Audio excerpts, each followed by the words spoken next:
کیا فرمایا؟ جس نے خواہشات کو اپنا ہدف بنایا کہ میں یہ خواہش یہ بھی ہو جائے، یہ بھی ہو جائے، تو آپ نے کیا فرمایا؟ کیا اس کی خواہشات پوری ہو جائیں گی؟ کیا وہ خوشیوں میں آ جائے گا؟ نا نا نا نا نا نا، یہ پیغمبر کہہ رہے ہیں، اللہ کے سچے پیغمبر، وہ کبھی بھی خوشیوں میں نہیں آئے گا۔ فرمایا اس کو کیا سزا ملے گی؟ جعل اللہ من کانت الدنیا ہمہ جعل اللہ فقرہ بین عینیہ، دولت کے پیچھے بھاگے گا نا تو اللہ اس کے سامنے فقر و فاقہ کا خوف رکھ دیں گے۔ سمجھ رہے ہو؟ دولت کے پیچھے بھاگ رہا ہے، آ رہی ہے، مل بھی رہی ہے، لیکن خوف کیا ہوگا کہ یہ مجھ سے چھن نہ جائے، اس بات کی ٹینشن، یار یہ ختم نہ ہو جائے، یار یہ چھن نہ جائے، یار کوئی کاروبار کو نقصان نہ ہو جائے۔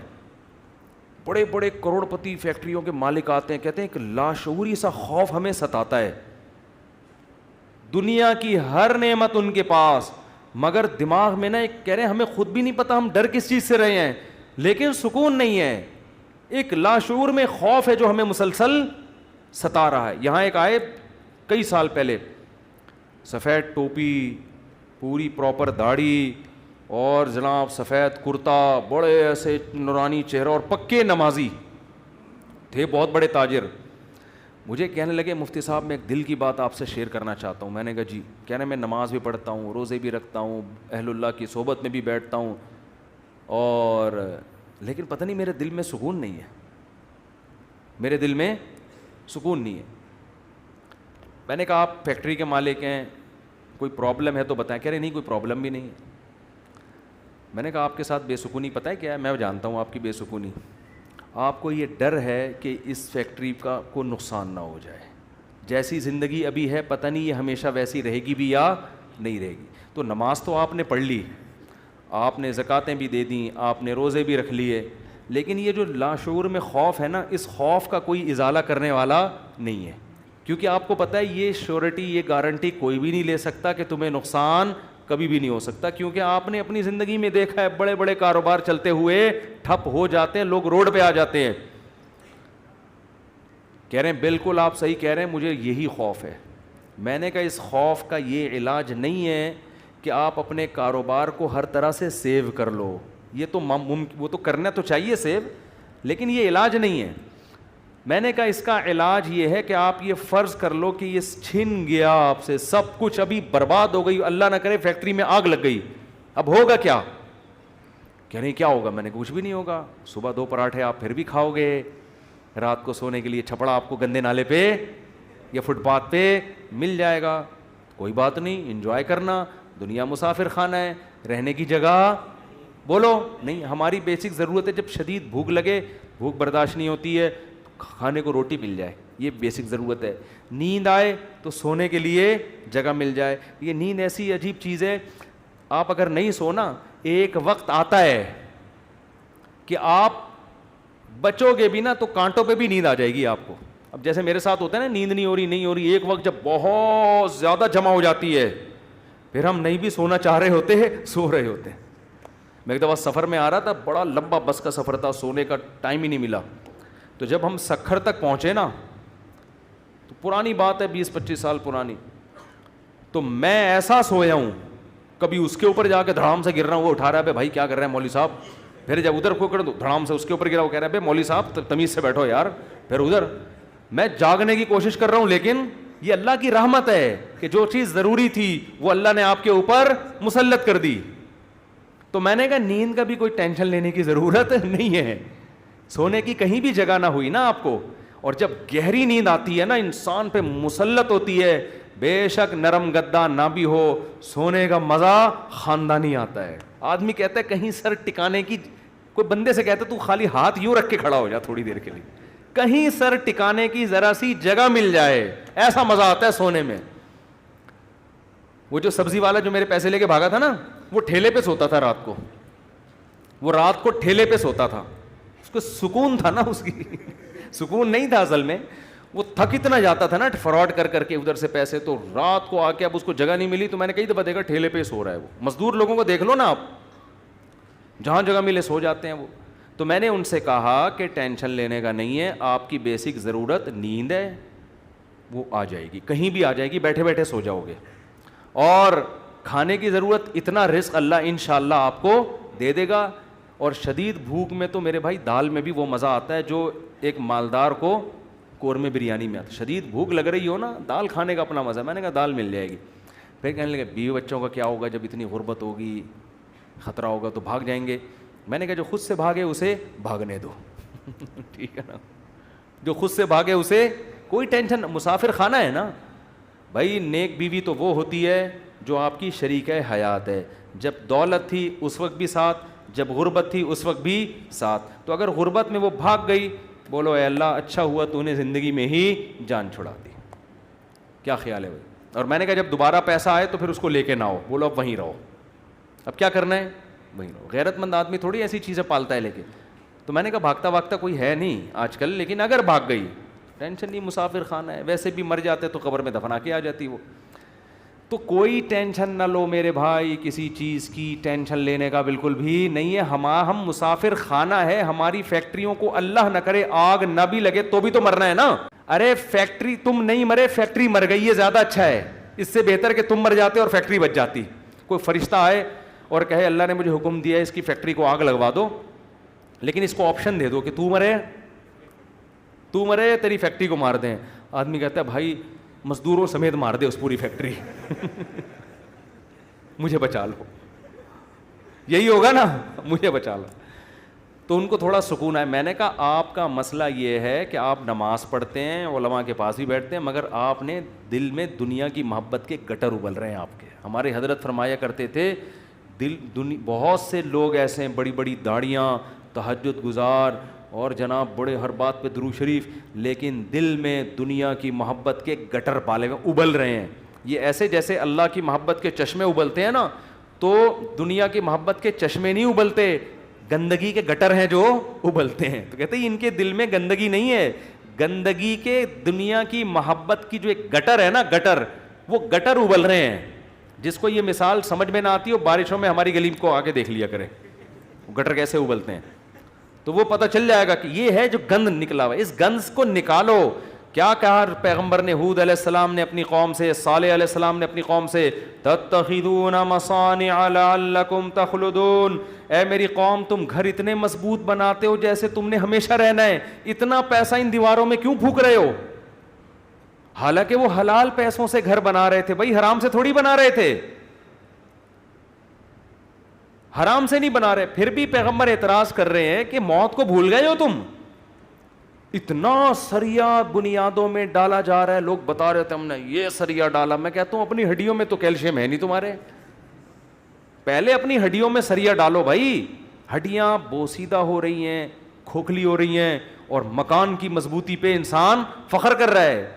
تو نکالو اس گٹر کو, ایسے جھٹک دو. ہمارے حضرت ایک ذکر بتایا کرتے تھے کہ رات کو نا تنہائی میں بیٹھ کے یہ ذکر کیا کریں. یہ ذکر حدیث سے ثابت نہیں ہے, صرف ٹریننگ کے لیے ہے, ٹریننگ کے لیے, اپنی اصلاح کے لیے, اس لیے اس کو سننا سمجھنا جائز نہیں ہے. وہ ذکر کرواتے تھے, بہت سے اکابر کرواتے ہیں یہ کہ لا الہ الا اللہ. لا الہ میں کیا کرنا ہے؟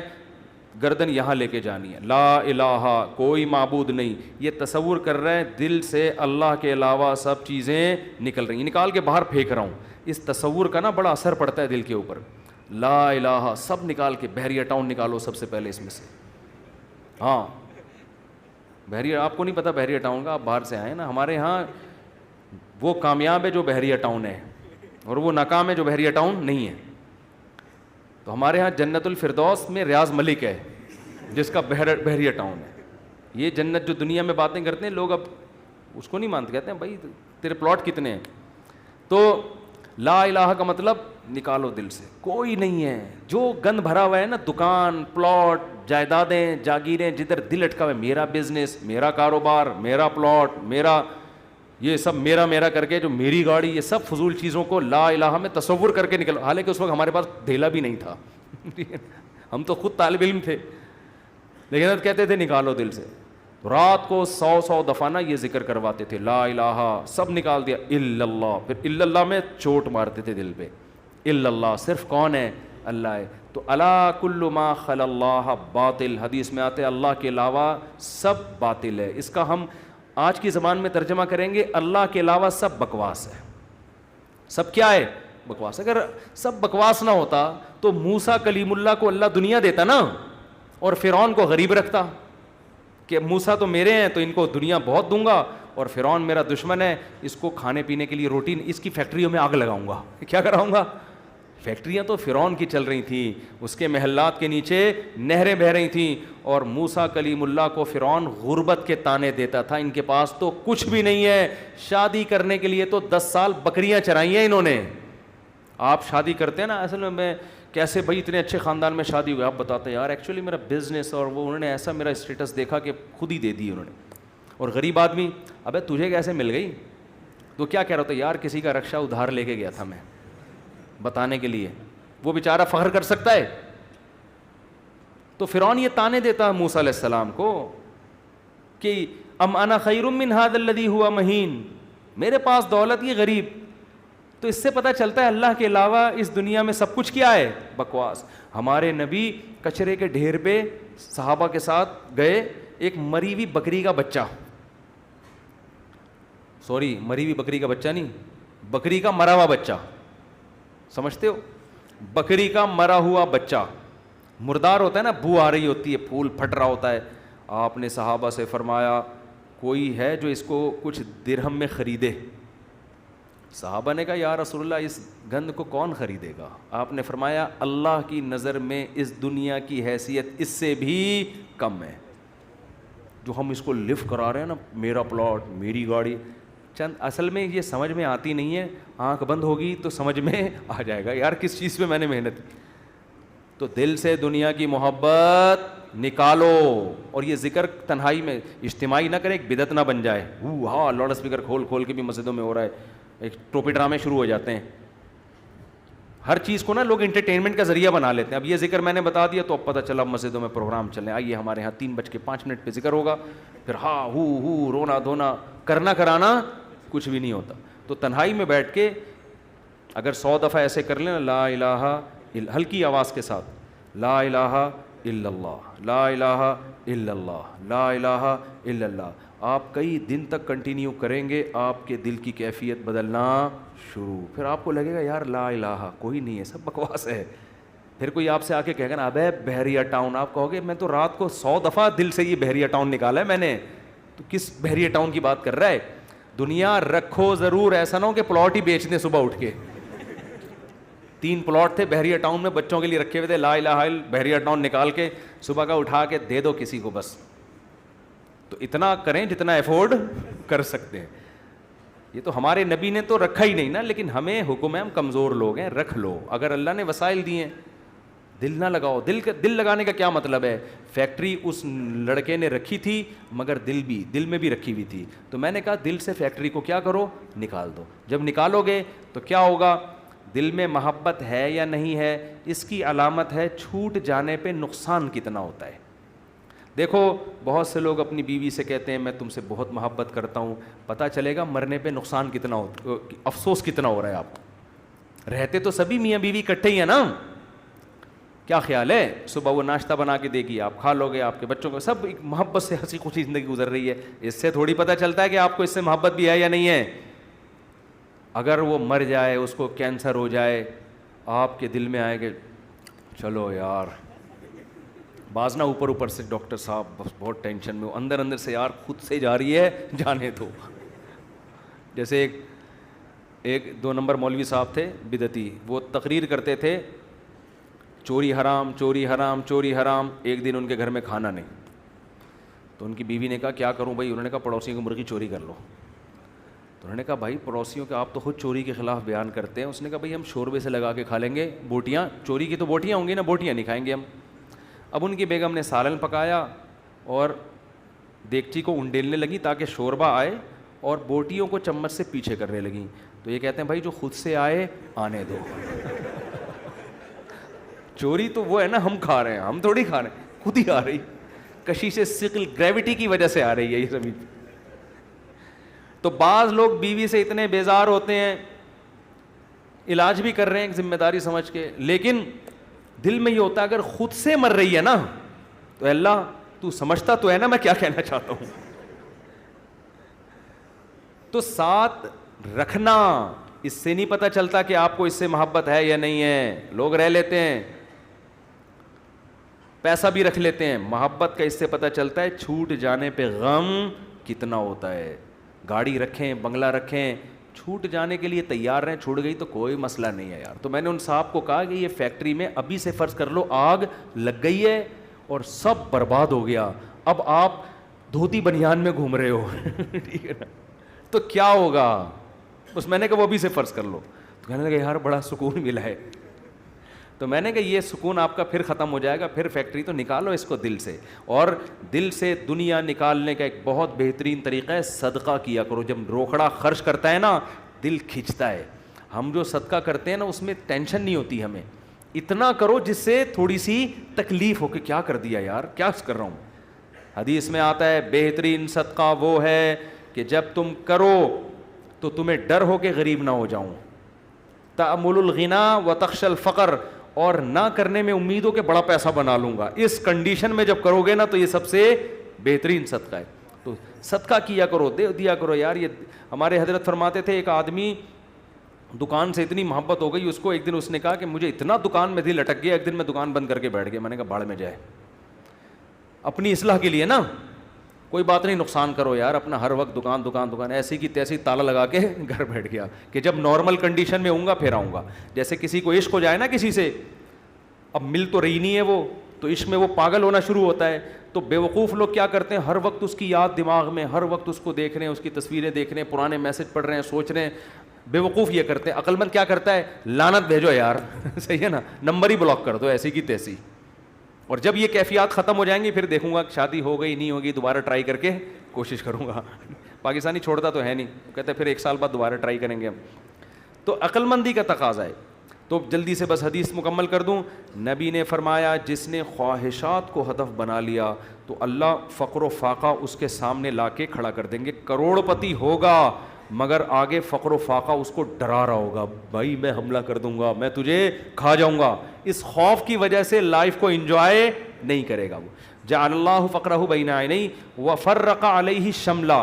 دوسری سزا دنیا میں اس کو یہ ملے گی کہ اس کی فکروں کو بکھیر دیں گے اللہ تعالیٰ. اتنے مسائل ہوں گے کہ میرا یہ صرف ایک پیسہ مسئلہ نہیں ہوگا، یار یہ کام بھی ہو جائے، یار یہ بھی ہو جائے، یار یہ بھی ہو جائے، یار فلاں سے تعلقات بھی ٹھیک ہو جائیں، یا لوگ میری مخالفت کرنے وہ بھی چھوڑ دیں، یار وہ فلانا. یعنی وہ اتنے انڈے بچے ہوں گے کہ سارے انڈوں سے چوزے نکلیں، تو اس کی یہ خواہش ہوگی. حالانکہ کبھی مرغی کے سارے انڈوں سے چوزے نکلتے ہیں؟ دو چار تو خراب ہو جاتے ہیں نا. تو فرقہ یہ اور عجیب ٹینشن، سکون نہیں ہوگا. یہ بھی اس کی فکریں اللہ کیا کر دے گا، اس کے سامنے بکھیر دے گا. یہ بالکل ایسے ہے جیسے بہت ساری ٹینشنیں اگر ایک پوٹلے میں ہو نا، انسان کہتا ہے اٹھا کے پوٹلا پھینک دو ختم، اور وہ پوٹلا کھل کے بکھر جائے. ایک ٹینشن وہ ہے، ایک ٹینشن وہ ہے، ایک ٹینشن وہ، اس کو کمبخت کو سمجھ میں ہی نہیں آئے گا ان ٹینشنوں سے میں جان چھڑانا شروع کون سی والی ٹینشن سے کروں، میں کون سی والی ٹینشن کو میں پہلے پھینکوں. پھر اتنی بکھری ہوئی ہوں گی اس میں ڈوبا ہوا ہوگا وہ.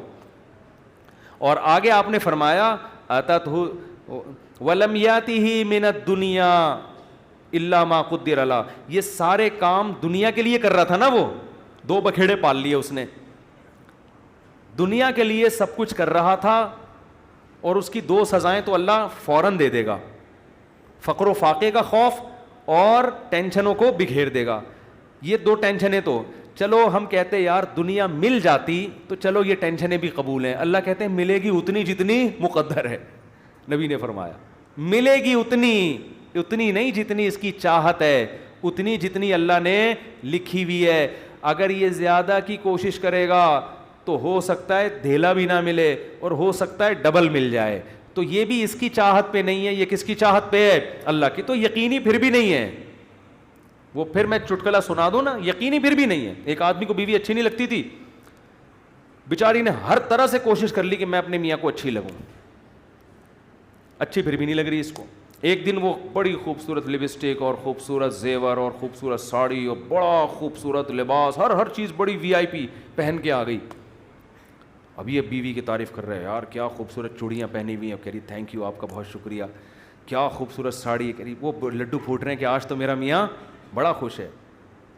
بہت اچھا ماشاءاللہ ڈریس آپ نے, کیا خوبصورت لپسٹک, ایک ایک چیز کی تعریف کر کے کہتے ہیں اچھی پھر بھی نہیں لگ رہی, اتنا کچھ اچھا پہنا ہوا ہے مگر تو پھر بھی اچھی نہیں لگ رہی. یہ مطلب ہے اس حدیث کا کہ اتنی ٹینشنیں اٹھانے کے بعد ہو سکتا ہے دنیا ملے پھر بھی نہیں, وہیں کا وہیں کھڑا رہے جہاں سے چلا تھا. اور اس کے مقابلے میں آپ نے فرمایا من کانت الآخرۃ ہمہ, جس نے اس دنیا کو پسے پش ڈال کے کہا میرا ہدف آخرت ہے, یہ دنیا اصل ہدف ہے ہی نہیں, ملے ٹھیک ہے, نہیں ملے ایسی کی تیسی, یہ ایسی کی تیسی یاد رکھ لیں. ملے ٹھیک ہے, بحریہ ٹاؤن میں پلاٹ مل گیا ٹھیک ہے, نہیں تو گندے نالے پہ لے لیں گے, مل گیا ٹھیک ہے, نہیں تو ریڈی لگا لیں گے, مل گیا ٹھیک ہے, نہیں تو ویسے ہی بیٹھ جائیں گے, ٹھیک ہے نا. یہ جس کا یہ خوف, اور اصل کیا ہے آخرت, مجھ سے گناہ نہ ہو جائے کوئی, اگر ہو جائے تو جلدی سے توبہ کر کے اللہ کو مناؤں. آپ نے فرمایا جس نے آخرت کو ہدف بنا لیا, جنت تو بعد میں ملے گی,